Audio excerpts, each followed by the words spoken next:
listening to Finding Your Genius Zone with Dirk Nevelle. It's not just a job. It's not just a paycheck. Or at least it doesn't have to be. With the help of experts across industries, Dirk helps you find your passion and career, as well as exposing the unknown parts of every vocation. Let's go deep. Let's find your genius zone right now. Here's Dirk Nevelle.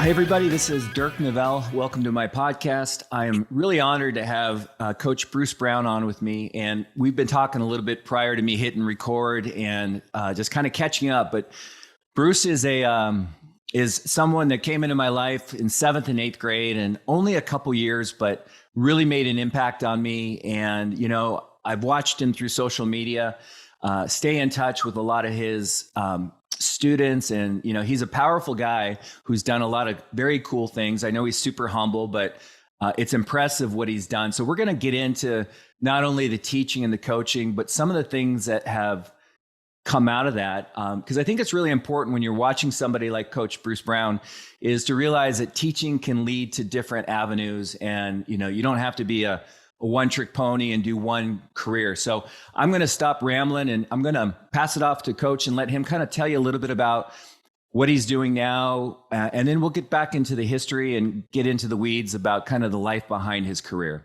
Welcome. Thanks, Dirk. Really good to be with you. Really fun to be with you. Great to see your face, buddy. So, you know, I don't think I would ever stop teaching, but in my era, when I got close to 30 years, the state of Washington was actually penalizing you if you went beyond 30 years. You got penalized in your retirement if you went beyond 30 years. I think that the reason for that was they were trying to get rid of some of the higher paid teachers and bring in younger teachers, which is always good, but less expensive teachers. So it was a financial thing. And it only lasted a few years that they actually were doing that. Otherwise, I don't think I'd probably still be teaching at 76, and I'd probably still be teaching and coaching. So when that happened, I actually went to a private school for a couple of years because you could teach at a private school and still draw your public school retirement. And then I went to a local college as an athletic director. And then the NAI, the National Association of Intercollegiate Athletics, it's like small NCAA. It's like probably about 300 small colleges around the country. But they came to me and they said, we've got this concept called Champions of Character, but we think you have the content. And because I had been doing a lot of speaking. And so we connected and worked there. And really, so that led to a lot of other things and a lot of other opportunities and meeting tons and tons of people and traveling around the country to these small college campuses. And really what we do now, our business is proactive coaching. It is about being intentional with everything you do. It's about being driven by character-based athletics, a character-based experience. And we have a speaking team and we speak all over the country. Our target audiences are coaches primarily, but we also speak a lot to athletes, a lot to leadership people, parents, teachers. And it's actually branched into some businesses. It wasn't our goal. They've just kind of come to us and say, work with us like you do athletic teams. And so it's been a great second mountain, I guess, for me. You know, that there's a book called The Second Mountain about, you know, what you do at the second half of your life. And it was actually sent to me by one of my former players, which is what happens a lot. But it's been a great continuation of teaching, because really all I am still is doing is teaching. Yeah. You know, I love the why on your site with proactive coaching. I mean, I'm going to probably Tommy boy it here and say it wrong, but character in a player affects the team. Character in a team affects the school. The character in a school affects the community. And then it just talks about like the impact for generations to come, and with family being kind of at the core of it. And when I read that, I was just like, yeah, that's powerful. And I remember you in junior high. Like, I wasn't intimidated, but you were, you know, a big deal. And I remember like just people wanted to, you know, they respected you, and they I don't know, you seemed to, like, even character back then, I didn't even know how to spell it back then, but when I read your why, I think, you were always doing that from day one, from what I see. And Hayek might not have been your first, we'll get into your history, but I think that's always been part of who you are. I hope so. And I think that came from being raised that way. And I think it came from mentors who I had. And it came from me wanting to be good for kids and looking to see what I thought the best people in that profession were doing that allowed that to happen. I remember one time, and I remember one time when I was interviewing for a job, probably midway through my career, I was changing school districts, and this assistant superintendent asked me a question. He said, "Would you rather be respected or liked?" And I said, "Neither." He said, "What do you mean?" I said, "I'd rather be loved. I'd rather be loved, because if kids love the teacher, if the kids love a teacher, they're going to love the subject. They're going to get a whole lot more out of it. There's going to be a relationship there that will allow for growth in all kinds of different areas." So that was an interesting question. Yeah, it's powerful. I mean, I would probably answer the same way as far as being loved. That's you have to earn that, right? You have to create a space of respect, and I think that's what you were able to do. When something came up when you're talking. So you grew up and went to Pasco, and then you went to Washington State University, like my wife, and then you found a career over in Bellevue, which I kind of think about kind of a different world a little bit. Like, was that ever an issue as far as just like, this is a completely different social setting, and like I'm having a hard time dealing with these kids. Like I worked my butt off, on the farm or whatever, and now I'm coming over here and these kids are getting new cars when they turn 60. I mean, was there ever any of that, or did you just kind of jump into it right away and no problem? It was a difference. It wasn't a problem, but it's just a matter of kind of getting the lay of the land. Bellevue was a very highly respected district. And I think at the time it was probably one of the best paying districts in the state. And it was like this kind of a gold standard for where people in education wanted to end up. And so I was really honored to be selected for that school district. And I did some research on what I should expect. I don't want this to sound wrong, but it was pretty funny. One of my players, a young man moved in from a logging country in Idaho, and grew up in kind of like I did in a very rural area. And I really loved this kid. He just, from immediately, he was a big, strong, kind of a tough kid, And he came to me after he had been there a month, and he came in and just sat down in my office. I said, "Maury," I said, "What's going on?" He said, "Coach, I've been here for a month and I haven't seen a fight yet." He said, "If these guys want to fight, they throw their wallets at each other." I laughed so hard I about died. And it was like, yeah, it was a different kind of, and it isn't like I grew up in this really rough area, but Bellevue was different. Yeah. And it was, and there were a lot of really good things about it. There was a lot of parental support. There was a lot of, the community was really tight. You know what I mean? It was early Bellevue.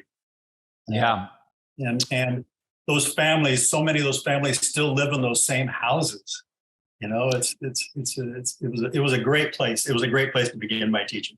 Yeah. So Hayek was the beginning of it for you? Yeah, I actually student taught at Newport because they thought one of the PE teachers and coaches at Newport was going to leave because they had two guys that competed for the football job, and they figured the one that didn't get it would leave. And so I student taught there with the idea that that's where I'd go. And when they both decided to stay and work for each other, and which was a really neat deal.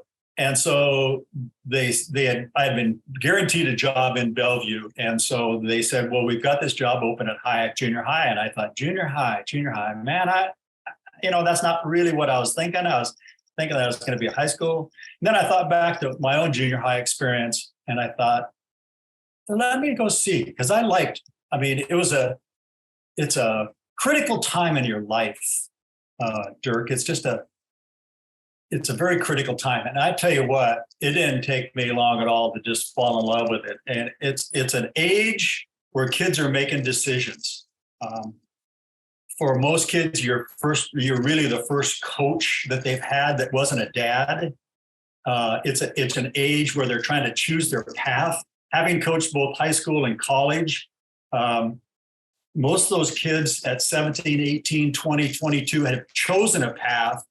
And if they're on the wrong path, it was so difficult to pull them off that path and get them back on the right path.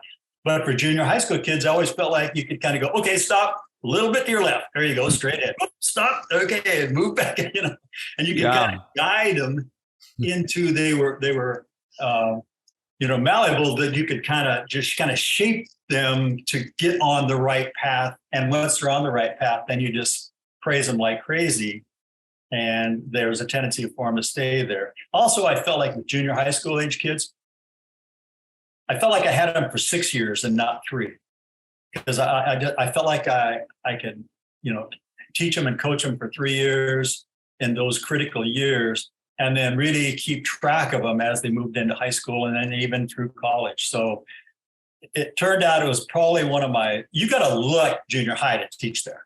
I mean, some of my college and high school coaching friends thought I was crazy. Toward the very end of my career, I went back from coaching college and high school back to junior high. My last school I taught in public school was back in a junior high. It was in Lake Washington, and I had a guy offer me this job, and he said, I've heard that you used to teach and coach junior high, that you really liked it. And I thought, you know what? I really did like that. And so I went back to a brand new school. I got a chance to be in the process of building the school and designing the school, the facilities and that kind of stuff. And for me, it was go back and teaching and coaching junior high. I got my weekends back because you didn't practice or play games on weekends. We got our family holidays back. I wasn't coaching over Christmas. You didn't coach on Thanksgiving Day.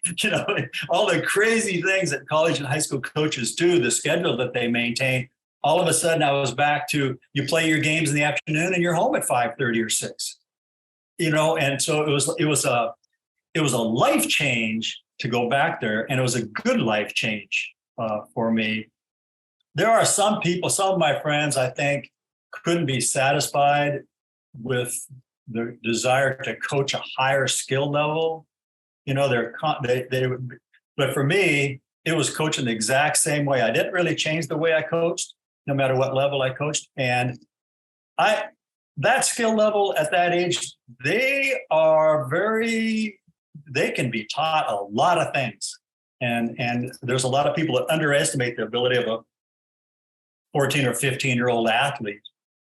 And the truth is, they're bright, and they're open, and they're coachable, and it's a great age. Yeah, Hayek was powerful, and I don't know if Highland and Odell and Chinook had the same, but I remember being in 7th grade, and it was like the age gap. There was 2 year age, 2 years, 7th, 8th, 9th, but it felt like 10 to 25, like these looked like grown adults, the men and the women. Like I just felt so young, but I remember Hayek as a real nurturing school. Like I remember I played quarterback and I was younger, and I remember like Judd Taylor and John O'Hara, like the coach would call a play and they would change it. But I was so nervous about making Judd and John upset that I would do it, and then the coach would get mad at me. But I remember, like from day one, though, it just felt like a family. And I don't know if that's a result of the teaching and people like you that created that environment. But I still have Hayek Raider sweatshirt, a hoodie, and it's like I don't know how many people still have clothes from their junior high, but powerful. So I'm curious, when you're talking. The Bruce Brown, the Coach Brown, like in high school and junior high and college, like what kind of guy were you then? Like, were you an athlete? I mean, I'm guessing you played sports. And by the way, were you always like, I'm going to coach and teach, or where did that come from? I think I knew what I was going to do real early on. And, you have mentors in your life, and most of your mentors when you're really young are family. And So my dad was a wonderful dad, and he gave me some great advice. And he gave it to me early. He said, um, when you're choosing a career, either choose something where you're going to make so much money that you can enjoy every bit of your spare time, or do something that you don't care at all how much money you make, because your job is going to be your calling and your love. And so I think I kind of looked and I found people that in my family that loved what they did. I had one uncle that was a fighter pilot, and he was cool. I mean, he was just this cool guy. And I remember growing up thinking, I want to fly. I want to be a pilot. And at that time, I remember trying to get into the Air Force Academy. That was one of my goals. Those were my early goals in life. And I remember as soon as I started looking into it, at that time, you had to have 20/20 vision. And I didn't. I mean, you had to have you have a 20/20, and otherwise it's out. There is nothing else to do. So I kind of flipped that one. And my my Uncle Ralph, was a teacher and a coach. And I'll tell you what, Dirk, he was happy all the time. I never was around him when he wasn't in a good mood, when he wasn't funny or making fun of me, or, he just made you feel good when you're around him. My dad was a great provider, but he had a job that he didn't love. And we weren't wealthy at all. It didn't pay enough that we could do it. So he hadn't done that. He hadn't followed the advice that he gave me. He had a job that provided good for the family. He was an engineer at the Hanford Nuclear Reservation. And, but I remember looking at my uncles and feeling like, okay, there's something there. And then I had an elementary school PE teacher, and his name was Rex Davis. And he came in, I think he might have been a first-year teacher. And so he's like 22 years old.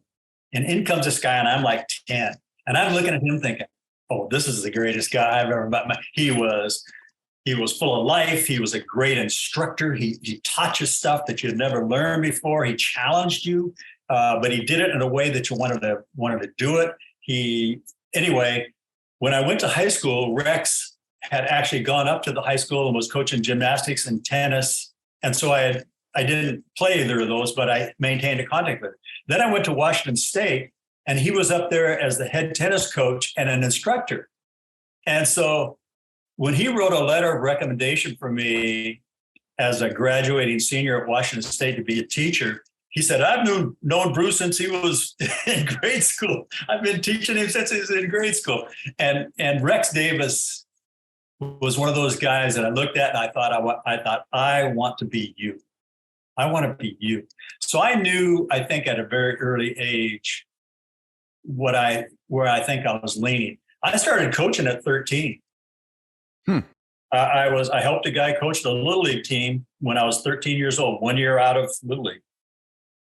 And this is a different day and age back then. But at 14, the league gave me my own team.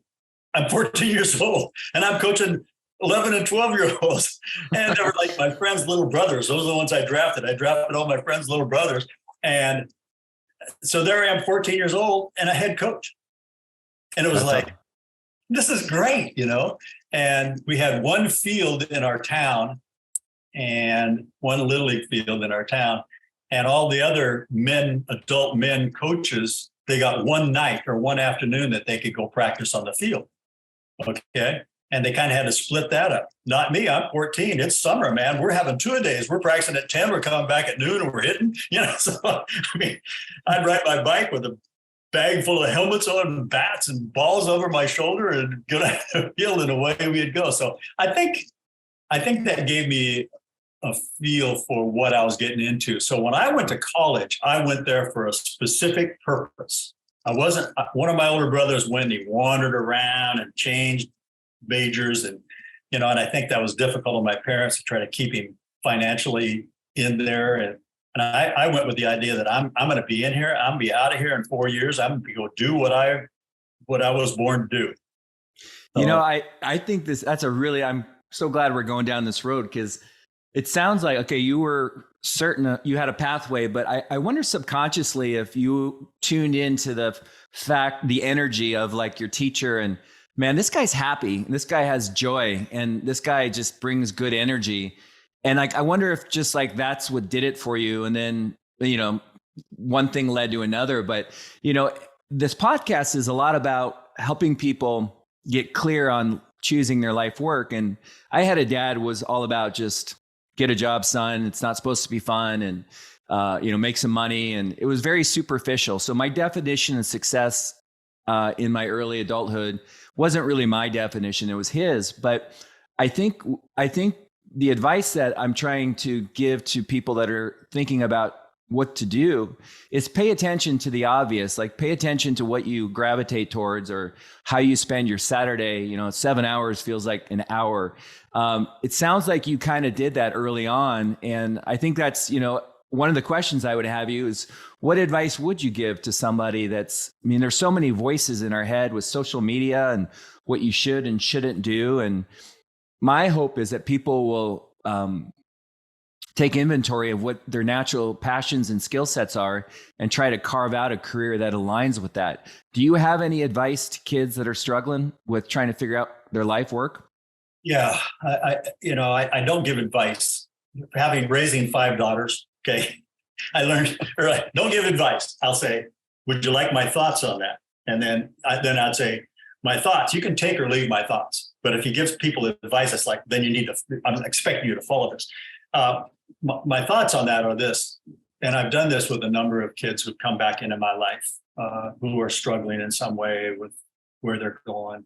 And even one of our own daughters, who was doing well, but wasn't really fulfilled. And the thought is this, to think beyond success and think about significance. Success is about me. Success is about financially. Success is about, just things that, you're striving for yourself. Significance is about others. Significance is about finding what you were born to do. And then so you can put your whole heart and soul into it. And it isn't work, And so for our daughter, her passion has always been horses.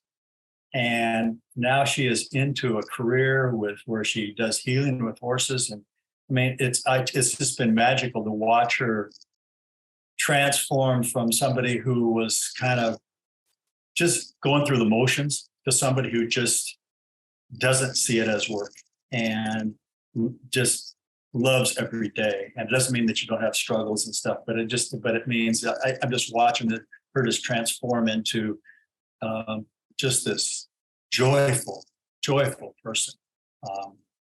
I think that we're all given gifts by God. We're all gifted, and it's a matter of identifying what your gifts are, and then trying to find a way to use those for others, and not just for yourself. I love that. That's basically what Gay Hendricks talks about in The Big Leap and the Genius Zone. So, do you have any advice to going a little deeper on how to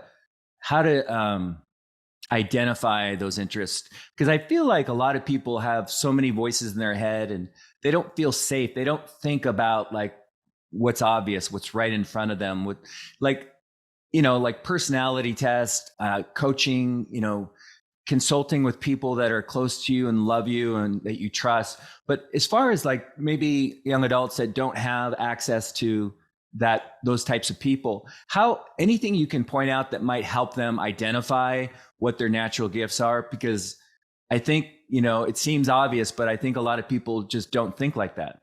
Well, okay, let me go back to, again, my experience is young people. Okay, so that's, I think most of my thoughts and that kind of stuff have come from the experience I've had with dealing with young people. And one of the things we say about athletics is it isn't important that your kid plays sports. It's only important that they find a passion. That's what's important. And that passion could be drama. It could be music. It could be dance. It doesn't have to be football, basketball, softball. The kids that I worried about were the kids who had no passion, the kind of dead-eyed kids. And it's a matter of kind of trying to light a spark in them to say, what is it? Tell me your story. What do you love to do? And to try to get that spark going, to find that passion and then follow that passion. And, just like I talked about before, I felt called to teach and coach. And a calling is different than a career. The calling is like, this is what I was born for. I don't think you ever really retire from a calling. Okay. I mean, that's what I'm doing now. I mean, people say, when are you going to retire? I say, I don't ever plan on retiring. I mean, think about what I do. I've stopped traveling. I'm really only traveling now to work with clients have turned into friends or very long-term relationships. But I've almost eliminated travel, and anybody who really wants to work with me for whatever reason, they can come to Camino Island. We have a guest house. They come here from all over the country and will land for 2 or 3 days and do that. Why would I stop doing that? I mean, yeah. Why would I stop doing something that I love to do? And I think I can still hopefully be of assistance to people. And so really what you're trying to do with the calling is it's not about money, it's about adding value to other people and having a purpose that's bigger than you. And I mean, I don't know if you know this about me, Dirk, but I'm really a shy person. I am a kind of an introverted person, unless I'm talking about something I have a passion about. Okay. And so people will say, well, you've spoken in front of over 1 million people in person. And how can you tell me you're shy? And it's like, you know what? When I get up there, I don't like being the center of attention. But when I get up to speak in front of a crowd, I'm not the center of attention. The content is the center of attention. And I'm just the deliverer of the message. And I remember there was a guy where we lived. There aren't very many people on the south end of Camino Island. And I had 2 neighbors, and there was an older guy who loved sports, great big old guy. He's a great guy. And his name was Ron. And one day Ron came over, and I'd never talked to him about what I did. And we just talked about living here and building a trail and, that kind of stuff and what he did with his life and stuff. And he came over one day and just came in with a cup of coffee and said, hey, let's just talk. And on my counter was a flyer that I had just gotten from a clinic I was going to be speaking at. And it was a national clinic, football clinic. And so they had the pictures of these 4 or 5 keynote speakers up there, well, they're all these big name football coaches. And then Bruce Brown, and Ron looks at that, and he looks at me, he goes, you did that with your computer. I said, yeah, pretty good job. Never talked about it. He did not see that in me, but really the idea of doing something that is purposeful and bigger than yourself is one of the things I think that allows people to just flourish, especially young kids. If they can find your why. What is your why? If you haven't read that book, any of your listeners haven't read that book, Simon Sinek's book, Start With Why.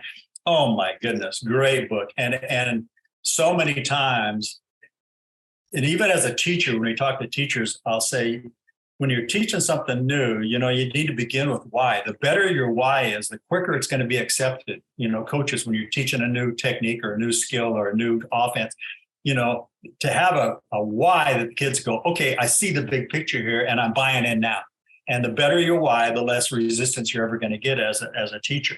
So, the sooner you can find your why, I think that the clearer your path becomes. There's another book that I love called Purpose Driven Life. Great book. And the first line is, it's not about you. That's the very first line in the book.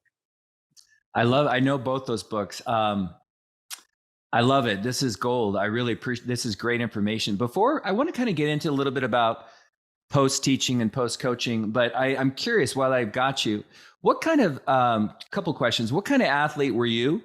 And was there, you've coached football, baseball, basketball, volleyball. Did you have a passion around one, or did you like them all equally? Well, first of all, I was an okay athlete. My 2 older brothers, my dad had been an athlete. He really wanted all of us to be athletes. And he tried real hard with my two older brothers. Well, my oldest brother had polio, so that made it difficult. My other brother was a musician, and he wasn't interested in athletics at all. So by the time I came along, my dad was like, just be you, you know? And and I grew up loving to play. I don't know how good I was. I was one of those guys that would do whatever the team needed me to do. I was one of those guys who listened hard when people were coaching me, because I thought, if I'm going to become a coach, I want to start figuring out why. I remember playing baseball one time in a junior high game, and we played against a team that we just hammered. But this coach from this other team had these kids just doing so many things. And even though they weren't very physically talented, he had them. And I remember going over to him at the end of a game and said, "Do you mind if I ask you some questions? How do you, when do you use that squeeze defense? Why do you rotate your guy?" And he was great with me. So I think I was a good learner as an athlete. Was probably one of my strongest points. I don't think I was competitive. I liked the battle. And sometimes I know I played because my knees would bleed and I'd die, that. But as far as the sports, I grew up in an age where you played everything. There wasn't specialization. And it was like, you finish one season, okay, what's next? Let's go. And that was a great way to grow up athletically. As far as coaching the sports, I think each sport has its own uniqueness that it brings. Football, so many different roles, so many different body types, so many different personalities, so much of working together as a unit with 11 guys all contributing their part. Football, you also get sometimes the toughest boys. And it's an opportunity to take those toughest boys and teach them that they can be tough and still be respectful. They can be tough and grow up to be a caring, thoughtful person.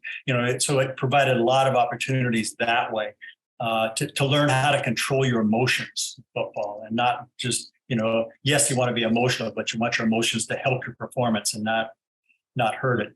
Basketball was a beautiful game, and I'm kind of a control coach. I hate to admit that. And football allowed you to kind of call everything if you wanted to. Toward the end of my career, I started letting my quarterbacks, I thought, if I'm doing a good enough job, I'm going to teach my quarterbacks what I see. I'm going to let them see it and let them make their own decisions.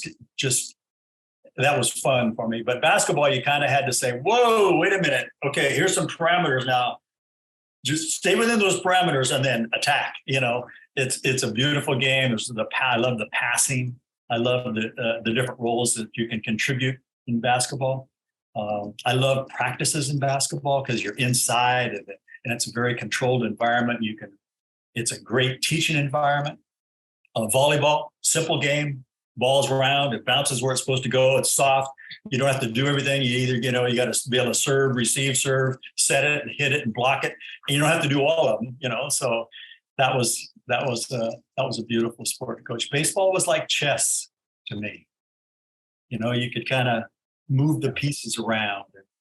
And again, being a control coach, I like that. I'm not sure that's the best way to coach, but it was like playing chess for me. It was like you could constantly do things to make the other team do something they didn't want to do. I think they're all good, different, contribute to kids, contributes in the life lessons in different ways. Yeah, it's interesting. I mean, I loved them all. I played them all. I even played volleyball. I remember my dad was always comparing. So I grew up kind of like comparing, and I thought I was a good baseball player until I started playing with Olerud.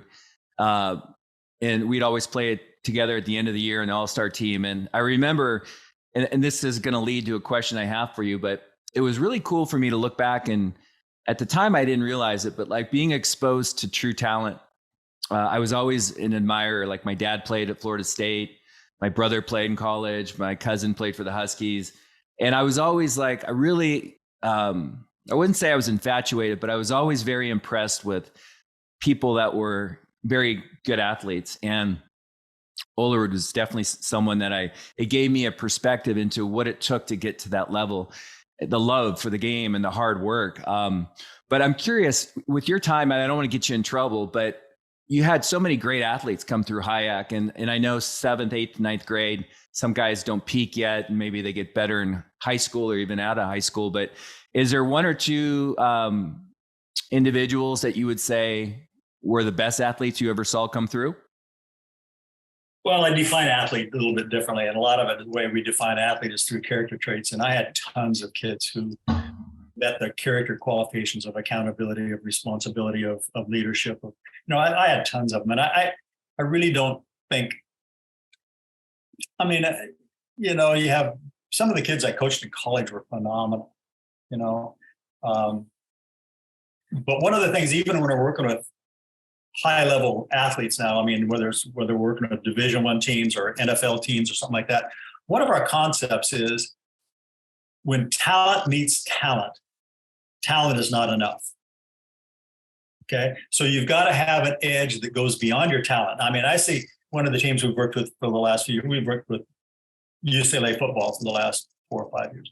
And it's interesting to see these kids come in, Dirk, and they have been everything in high school. They're the best player on every team they've ever been on.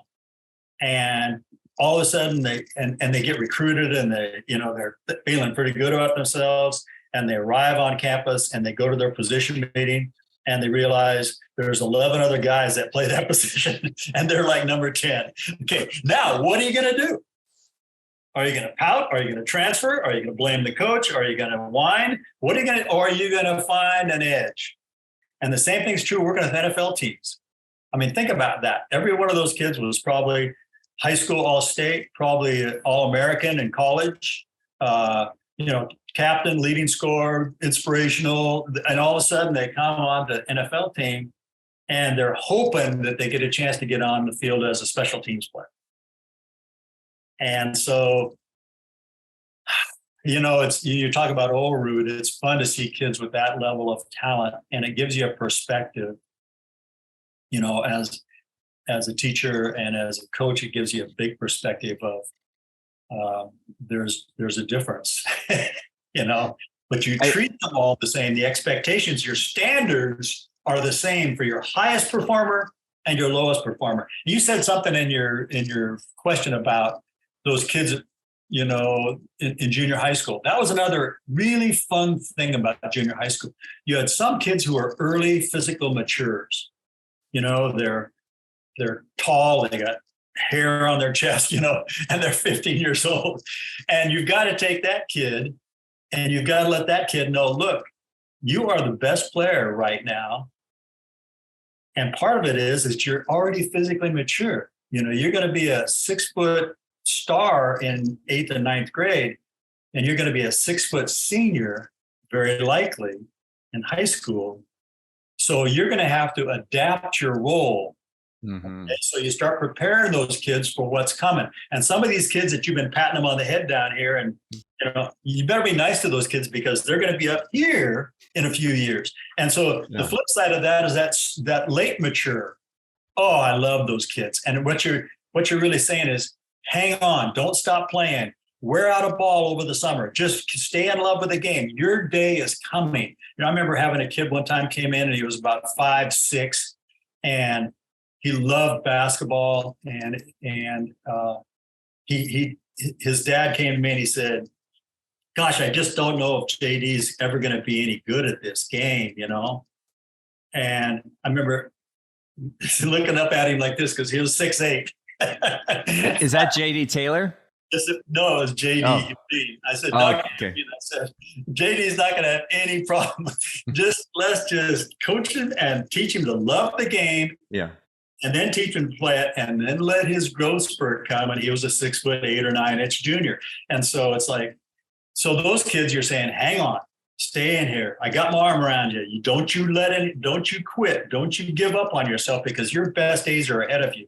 So it was a matter of counseling both those extremes so that they could get a vision. One of our concepts with coaches when they're dealing with young people is to visualize the finished product. Yeah, see them as where they are, but then visualize where you think they're going to be.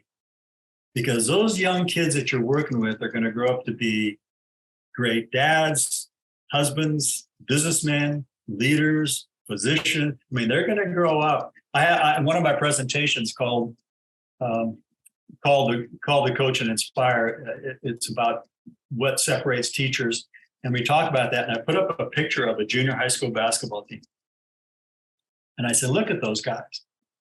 What do you see? You know, if you're just kind of looking at it, you're seeing a bunch of skinny little dogs that just kind of got a big grin on their face, kind of goofy looking guys." I said, in that picture, there are 3 guys who've gone into teaching and coaching. There's one guy that got drafted in the first round of the NBA. There's a kid who pitched in the major leagues for 6 years and now owns his own business.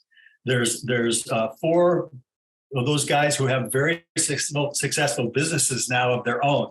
There's a fireman in there. There's a Navy SEAL in there. Would you have ever guessed that? You know, and so they're looking at it, and you're thinking, wow, yeah. So the idea is to visualize the finished product.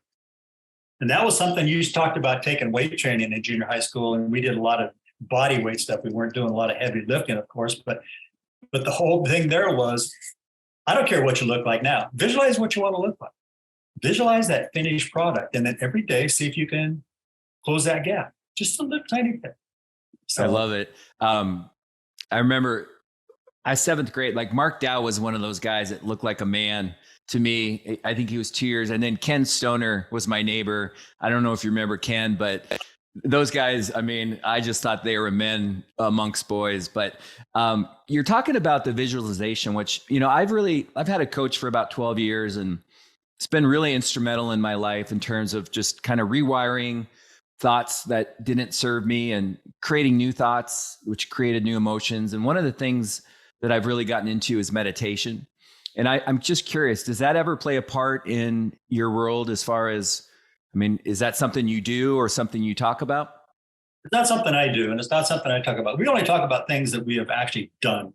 That's one of the, all of our stuff has to be application based, because that's what coaches and leaders are. So it has to be, I can take what I'm hearing and I can apply that starting today. And I've been around a lot of people who have used that. It's very interesting to me, especially in sports. There's a guy down in Georgia, a college coach down in Georgia who I like real well, who does that on a daily basis and has had really, really strong results. But no, it's not something that I've done. Ken Stoner, I see those guys most of those guys I see once a year. They come up, they have a golf tournament up here. There's a golf tournament up here. And then there'll be 80 guys show up that I coached long. I mean, and then they have a barbecue across the island. There's another Hyatt kid that lives across the island and has a family compound kind of a thing. So they have a big barbecue over there. And it's a blast. I'll be at the next one. I think Marty Bask is his name that puts that on. Yes. Yeah, my brother and I are we missed the last year, but we'll be up there this summer for sure. Good. I think you're gonna just get a kick out of it. It's just there's just a lot of laughter and a lot of teasing. You know, there's a group of guys that called me. It's been about 6 years now, and they called me and they said, "Coach, we want to come up and have a reunion at your house." And I said, "Oh, you guys, I'd love to see you guys, but I know you guys live all over the country. You don't need to try to find one day that works for you and make it work on your," I said, "Just show up when you can. I'd love to see you." They said, "Nope, we're coming together." And it was a basketball team, and there were 14 of them. And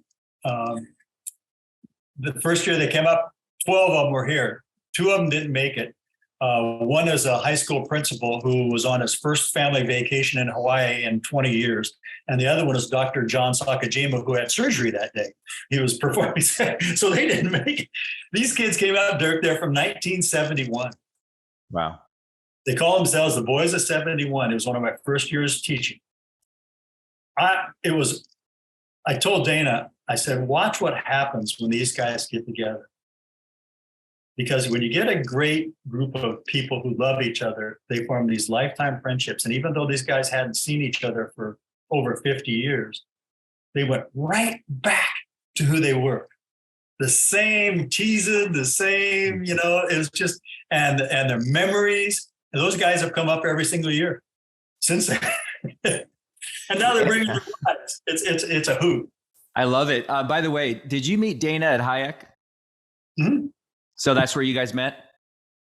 Okay, Yeah. Cool. Yeah. And Dana's. I tell coaches, one of the keys to being a coach is to marry a coach. Yeah. No, I remember she was one of my teachers, and I always have a lot of respect for her. And I see the photos of you guys, and that's awesome. So let's get a little bit real quick into, like, I'm kind of in my mind, I keep going back to, say, a 24-year-old that's watching, listening to you and hearing all this success that you've had. And sometimes I think people, I've had conversations with my son and my daughter about careers, and, you know, being a teacher and a coach doesn't mean you're just a teacher. You'll always be a teacher, but talk a little bit about some of the things it's led to. And were those total surprises, or did you envision, hey, I would teach and coach, and then I would write 10 books and start speaking and with proactive coaching? I mean, did these things, were they born a long time ago in your head, or did they kind of just pop up all along? Because I think it's really good for people to kind of hear a story of how action and things lead to other things, which for you, I mean, you know, you've done a lot in your career and you're still doing it, but talk a little bit about how those things came up. You know, I talk to coaches all the time about being intentional. You can do things by accident, or you can do things by design. And all good leaders are intentional about everything they're doing. They understand their why. They follow their why. They're very, very intentional about every single thing that's controllable. And so as much as I talk about that, my transition into this other second career was an accident.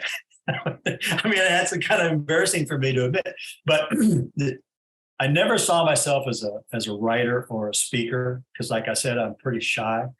But you first start getting asked to speak at coaching clinics when your teams have done real well, and everybody wants to know your secrets. Okay, what offense do you run? How do you defend the wing team? How have you been successful? What technical things have you done?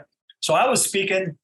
I was getting asked to speak after our teams have been very successful. I was getting asked to speak at some coaching clinics, and they just kept kind of getting invitations to larger and larger ones. And finally, I was doing one down in it's the NorCal clinic, which was down in San Francisco, and it's a very large clinic. And I was speaking down there. I think I was down there for 4 or 5 years in a row, long enough that I got a chance to meet the people and get to know the people who are running it. And I was speaking on technical parts of the game, technical parts of coaching basketball primarily. And so I sat down with these guys and I said, look, I'm always honored to be here. I love talking about the technical parts of the game. But the truth is, I don't think that's why we're successful. And they said, what do you mean? And I said, I think we're successful because of these other things we do about intentional culture, about incorporating character into everything that we do, and actually trying to teach, model, shape, and define character traits. And I'm sorry, I should have put that away. So that's all right. They said, well, you start talking on that. And it was like, okay. And so the next year I came down and I talked about how to create an intentional culture, team culture that's based around character based.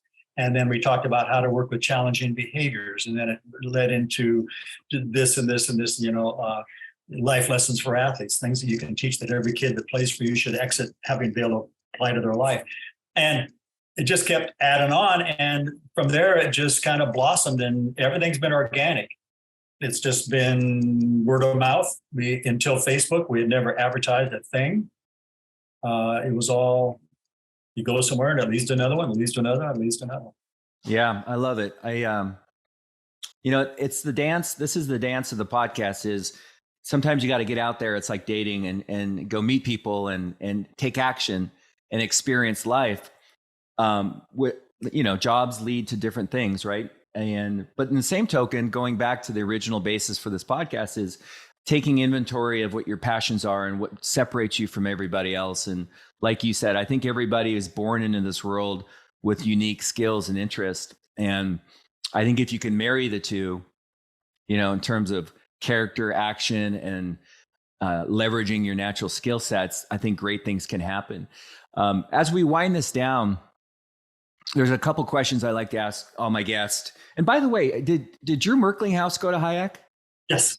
Okay, so Drew and I have stayed in, I was a skier, him and Paul Crack and Mora, and I don't know, there's a bunch of guys. But I had Drew and Crack on my podcast a couple of weeks ago, and I think they went to Bellevue High, but pretty sure they were HIAC Raiders as well. But Drew's doing really well, by the way, living down in Sun Valley and loving life. We first moved to Camano, Dirk. Yeah. I'm looking across. I'm at church. We're looking for a church. We find this one church, and I'm looking across, and I think, is that Drew Merklinghouse? I look over. I walked over to him after the service, and I said, "Merk, he would coach," because they were living up here. Yeah, they've got a place up there they go to.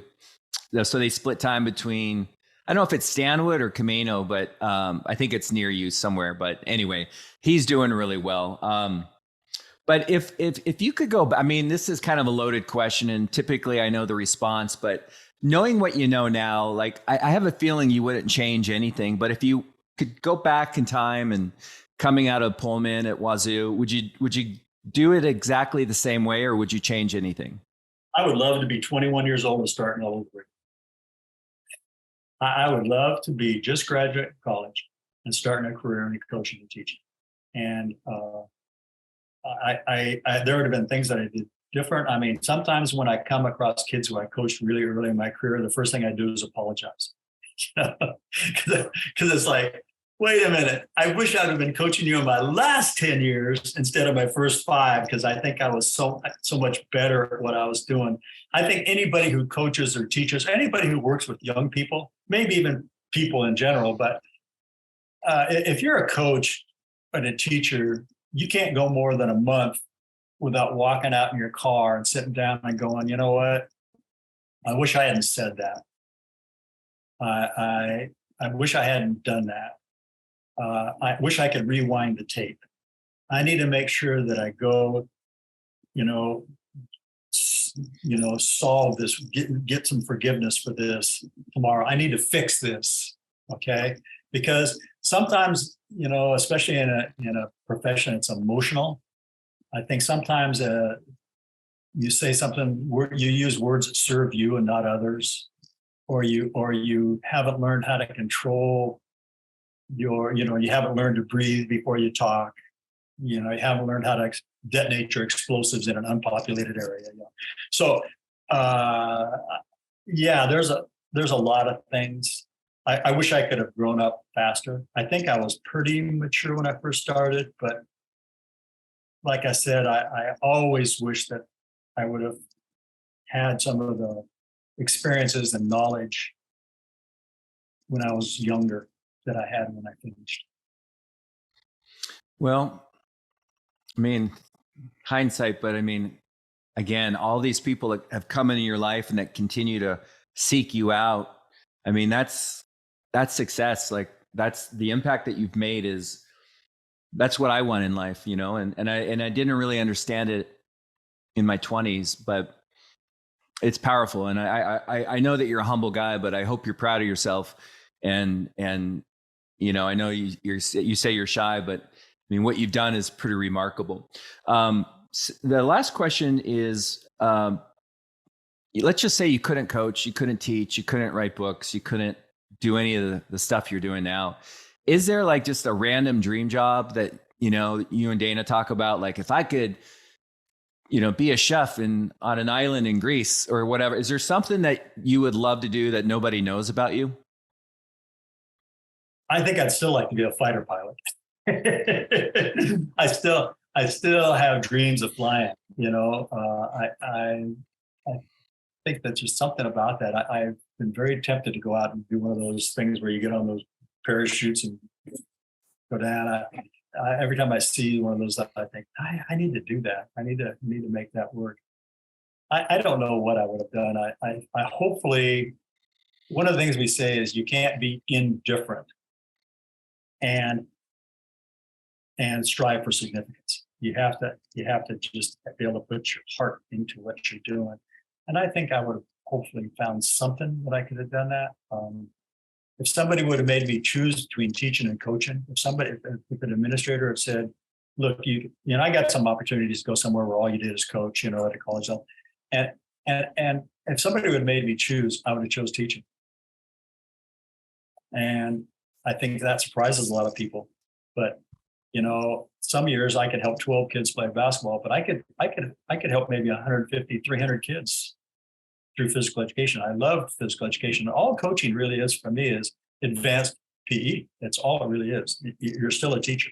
It's still a physical activity. You're still teaching the rules of motor learning. You're still, all those things. So I don't know, Dirk. That's a great question. I don't know. And you said something about former kids. I'm really blessed in my life to have almost everybody who does something of importance for me. You talk about what I did for people. No, it's the other way around.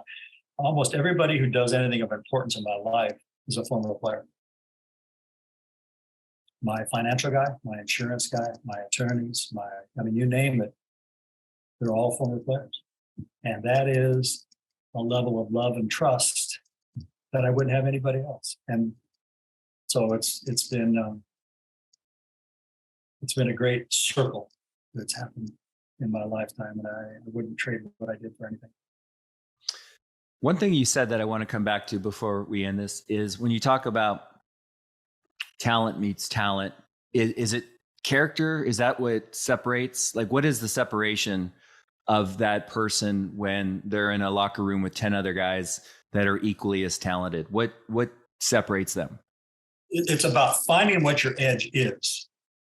Okay, because when we work with like Division I players, find your edge now as an athlete competing for a spot in your position. But when you go out and you're applying for a job, okay, it's a dream job for you, and you get down to the Final Four, what's going to be your edge? And so to learn what your edge is, and you're exactly right. Most of the time, what we say is one of the best edges that you can have is character, integrity. Your integrity that sets you apart. And if you're really, really high integrity, or your work habits, if you're a great worker, then get even better at that. Continue to make that gap bigger. There's all kinds of your mental toughness. That you're not going to get discouraged, that you're going to stay positive, enthusiastic, and confident no matter what. You can't break my spirit. Okay, that's an edge. And so, a lot of the things that people can choose to have become an edge are choices, and character is a choice. It's not something you're born with. It's something that you can choose to do or choose not to do. And so when we go through the character traits that can give you an edge, discipline, that you can focus your attention and focus your effort, and you can be locked in, totally laser beam locked in on something, and that you can do that on a daily basis. You can turn that on and turn that, those are all advantages. And, there's other ones too. There's physical advantage. The way you prepare, all those kind of things. But yes, the answer to your question is yes, that character is probably the biggest edge. All those character traits are probably the biggest edge that anybody can have. If you think about it yourself as somebody who is hiring somebody, and they're all coming out of the same school, and they've all got the same degrees, and they've all got the same experience, what's going to make you choose one over the other? And so, yeah. When you say that, like in my mind, I'm translating that to, someone running a race they don't really want to win. But when you find your edge, I think to me, it feels like you're finding the unique, the real part of you, your real path. Like, you can only fake it so long. And so maybe another way to look at it is when you're finding your edge is you're being true to who you are and you're leveraging that. It's kind of like dating. If you date the wrong way, you end up with the wrong person.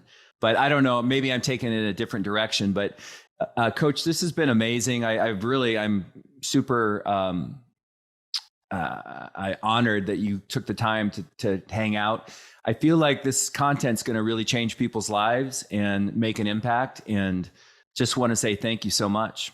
Well, Dirk, it's an honor to be with you. It's just fun to see young men grow up and be successful and just become great dads, husbands, and stuff. And I'm just so proud of you. I'm really, really thankful for you.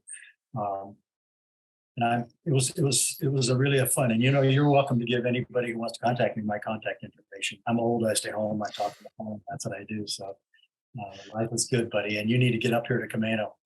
Do people just show up, or do they give you a heads up?